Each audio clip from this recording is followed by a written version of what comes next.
ഇതാ ഇപ്പോൾ ആരിഫ് മുഹമ്മദ് ഖാൻ കേരളത്തിലെ ടെനുവർ പൂർത്തിയാക്കിയത് പുറത്തേക്ക് പോവുകയാണ്. ഏതെങ്കിലും തരത്തിൽ സംസ്ഥാന സർക്കാരിൻ്റെ പ്രതിനിധികളൊന്നും പോയി ഒരു ഹായ് ബൈ പറഞ്ഞിട്ടില്ല ആരിഫ് മുഹമ്മദ് ഖാനോട്. പിണക്കമാണ്, ആ പിണക്കം അങ്ങനെ തന്നെ തുടരുകയാണ്.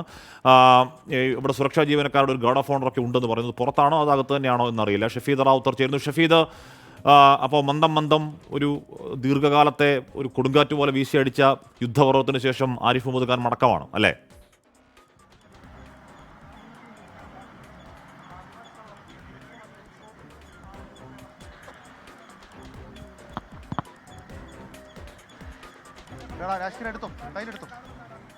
ആരിഫ് മുഹമ്മദ് ഖാൻ രാജ്ഭവനിൽ നിന്ന് പുറത്തേക്ക് ഇറങ്ങുകയാണ്.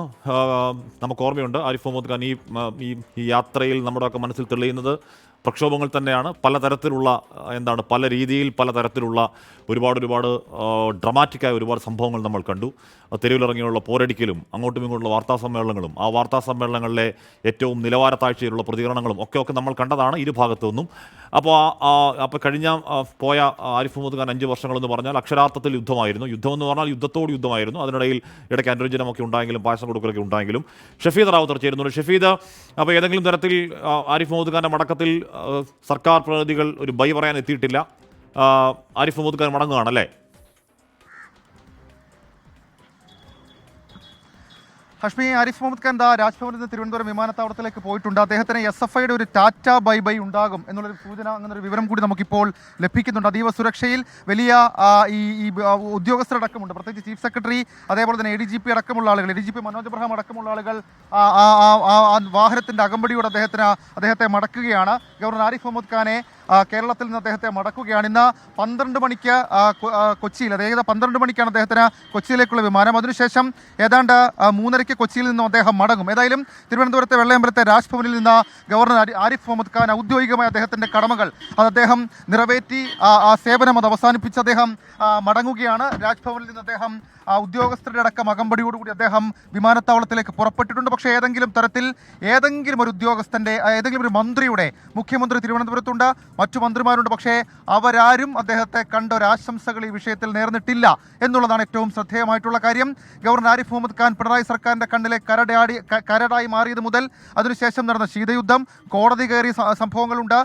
കൊല്ലത്ത് അദ്ദേഹം പെരുവഴിയിൽ ഒരു ചരിത്രത്തിലെങ്ങും കണ്ടിട്ടില്ലാത്ത തരത്തിലേക്ക് ഒരു ഗവർണർ, അദ്ദേഹം കേരളത്തിലെ ഒരു വിദ്യാർത്ഥി സംഘടനയ്ക്കെതിരെ പ്രതിഷേധിച്ച് നമ്മൾ കണ്ടതാണ്. അങ്ങനെ പലതരത്തിലുള്ള രാഷ്ട്രീയ നീക്കങ്ങൾ, കോഴിക്കോട് സർവകലാശാലയിലേക്ക് നടന്ന വലിയ സംഭവ വികാസങ്ങൾ, അതടക്കമുള്ള മുഴുവൻ കാര്യങ്ങളും പൂർത്തിയായി ഗവർണർ ആരിഫ് മുഹമ്മദ് ഖാൻ കേരളത്തിൽ നിന്ന് മടങ്ങാനുള്ള ആദ്യ യാത്ര അദ്ദേഹത്തിൻ്റെ രാജ്ഭവനിൽ നിന്ന് തിരുവനന്തപുരം വിമാനത്താവളത്തിലേക്കാണ്. അദ്ദേഹം മടങ്ങാനുള്ള സമയമായപ്പോഴേക്കും സർക്കാരിനെ പ്രതികരിച്ച് ചീഫ് സെക്രട്ടറി ശാരദാ മുരളീധരൻ, DGPയുടെ, അതായത് സംസ്ഥാന പോലീസ് മേധാവിയുടെ ചുമതലയുള്ള ADGP മനോജ് എബ്രഹാം, ക്രമസമാധാന ചുമതലയുള്ള ADGP Manoj Abraham, Thiruvananthapuram city police commissioner, ജില്ലാ കളക്ടർ, അങ്ങനെ ഉദ്യോഗസ്ഥ വൃന്ദങ്ങൾ അവരെത്തിയിരുന്നു. പക്ഷേ അതിനപ്പുറത്തേക്ക് സർക്കാരിൻ്റെ ഭാഗത്ത് നിന്ന് ഏതെങ്കിലും തരത്തിൽ മന്ത്രിമാരോ മറ്റ് ഈ രാഷ്ട്രീയ നേതാക്കളോ അദ്ദേഹത്തെ കാണാനെത്തിയിരുന്നില്ല.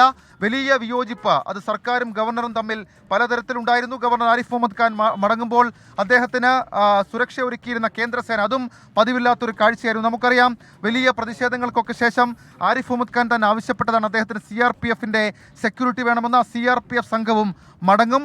സാധാരണഗതിയിൽ സംസ്ഥാന പോലീസാണ് ഗവർണറുടെ സുരക്ഷാ ചുമതല. പക്ഷേ ഈ SFIയുമായിട്ടുള്ള സംഭവ വികാസങ്ങൾ, പ്രതിഷേധങ്ങൾക്കൊക്കെ ശേഷം ഗവർണർ ആരിഫ് മുഹമ്മദ് ഖാൻ അദ്ദേഹം ആവശ്യപ്പെട്ടതായിരുന്നു ഈ CRPF സുരക്ഷാ സംഘങ്ങളും ഇന്ന് മടങ്ങും. ഏതായാലും വലിയ ആഘോഷങ്ങളില്ല, യാത്രയയപ്പുകളില്ല. മുൻ പ്രധാനമന്ത്രി മൻമോഹൻ സിംഗിൻ്റെ മരണവുമായി ബന്ധപ്പെട്ട ദുഃഖം ആചരിക്കുന്നതിനാൽ സർക്കാർ ഔദ്യോഗികമായി യാത്രയപ്പില്ല എന്ന് പറയുമ്പോൾ പോലും അത് ഗവർണറുമായിട്ടുള്ള ഏതറ്റം വരെയുള്ള ശീതയുദ്ധം, ആ യുദ്ധത്തിൻ്റെ എക്സ്ട്രീം, അത് നമ്മൾ ഇന്ന് അല്പസമയം മുൻപും കണ്ടു.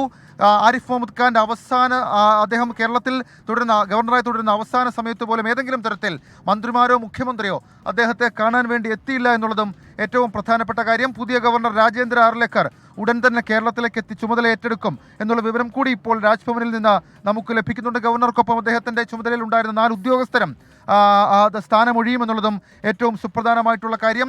നേരത്തെ വിമാനത്താവളത്തിൽ ഒരു ഗാർഡ് ഓഫ് ഓണർ അത് നേരത്തെ നിശ്ചയിച്ചിരുന്നുവെങ്കിലും ആ ഗാർഡ് ഓഫ് ഓണർ അത് ഉണ്ടായില്ല. ഗാർഡ് ഓഫ് ഓണർ അത് വേണ്ടെന്ന് വെച്ചു. മാത്രവുമല്ല, പകരം രാജ്ഭവനിൽ അദ്ദേഹത്തിന് സെക്യൂരിറ്റി ഒരുക്കുന്ന സെക്യൂരിറ്റി ഓഫീസേഴ്സ് അവർ മാത്രമാണ് കേരളത്തിൽ നിന്ന് മടക്കത്തിൽ മുഖ്യമന്ത്രിയോ മന്ത്രിമാരോ അദ്ദേഹത്തിൻ്റെ ഒരു ബൈ പറയുന്നില്ല. SFIയുടെ പ്രതിഷേധം എവിടെ ഉണ്ടോ, അല്ലെങ്കിൽ ടാറ്റ ബൈ ബൈ എന്ന് പറയുന്ന രീതിയിലുള്ള SFIയുടെ പ്രതിഷേധമല്ല, എന്താണ് ഒരു പ്രകടനം ഉണ്ടാവുമെന്ന് പറയുന്നത് എവിടെയാണെന്ന് അറിയില്ല. എന്തായാലും ഏതെങ്കിലും തരത്തിൽ സർക്കാർ സംവിധാനങ്ങൾ പോയി ഗവർണറോട് നാല് നല്ല വാക്ക് പറഞ്ഞു വിടുക എന്നതില്ല. കാര്യം അത്രത്തോളം ബന്ധം വഷളായിരുന്നു ഏറ്റവും ഒടുവിലെ കാര്യങ്ങൾ വരുമ്പോൾ. അത് സ്വാഭാവികമായും അങ്ങനെ വരാൻ തരമുള്ളൂ.